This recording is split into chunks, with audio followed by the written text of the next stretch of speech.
En ce qui concerne l'armée rwandaise, moi je vais vous dire que ça c'est une vaste blague. C'est une vaste distraction. Tshilombo qui a invité autant d'armées à l'est du pays pour tuer sa propre population et pour mener la guerre contre les pays voisins, il vous distrait avec ce qu'il appelle un ennemi commun qui s'appelle aujourd'hui le Rwanda.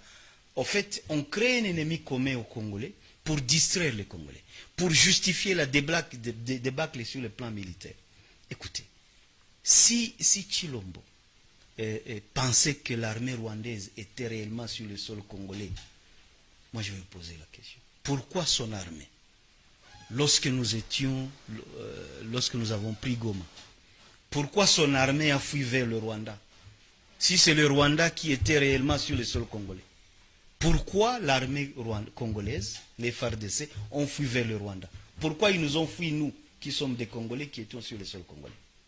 Pourquoi ils ont refusé de venir et faire la reddition chez nous, mais ils ont préféré aller faire la reddition au Rwanda? Ils sont là dans des camps au Rwanda où ils sont gardés. Peut-être c'est question de confiance. Hein, justement, question de confiance. Je voulais vous entendre parler de ça.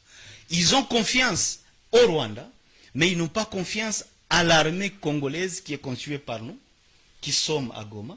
Ils préfèrent aller au Rwanda. Ça signifie justement que ce n'est pas le Rwanda qui les combat au Congo.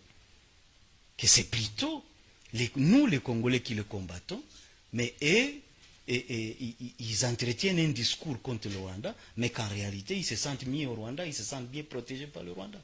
Donc voilà la réponse qu'on peut donner par rapport à cette question. Il n'y a pas de force rwandaise sur notre sol. Ce que nous faisons, c'est une révolution des Congolais.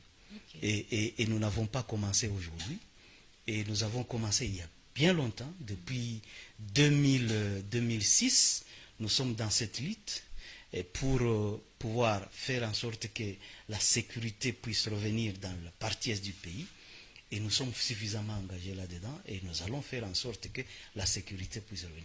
Tout ce que vous voyez ici, vous pouvez voir parmi nos soldats, il y a des Tutsis. On vous a montré à Kinshasa, on vous a dit que les Tutsis, ce ne sont pas des Congolais, que c'est des Rwandais. C'est tout à fait normal que quand vous voyez les Tutsis dans notre armée, vous dites que c'est des Rwandais. C'est comme ça que tout le monde a instrumentalisé cette question-là. Ils ont même mobilisé des jeunes Congolais dans ce qu'ils ont appelé des groupes armés, des groupes Ouazalendo, pour cibler les Tutsis, parce qu'on les présentait comme le mal du pays, comme des étrangers. Or, ces Tutsis-là, la plupart de leurs familles viennent de faire 30 ans dans des camps de réfugiés. Et le gouvernement congolais a refusé de les rapatrier au pays parce que, bon, on les présente comme des étrangers. Donc aujourd'hui, ces gens-là, si nous ne faisons pas la lutte que nous faisons, ils vont devenir des apatrides. Et aujourd'hui même, ce n'est plus la question seulement des Tutsis. On commence à parler même tous les Baswahili. On dit les Baswahili, ce ne sont pas des Congolais. Eh bien, des Baswahili doivent être chassés de nos terres. Écoutez, le Congo nous a trouvés sur nos terres. Lorsqu'on a créé le Congo en 1885, avec la conférence de Berlin, nous étions sur nos sols. Vous, les Baswahili, vous étiez ici. Si le Congo ne veut plus de Baswahili, le Congo doit partir et nous laisser nos terres. Si le Congo ne veut plus des Batutsi dans cet espace où ils étaient, le Congo doit partir et leur laisser leur terre. Donc il n'y a pas à réfléchir deux fois par rapport à de telles questions. Alors l'AFC M23, parlons justement du meeting que vous avez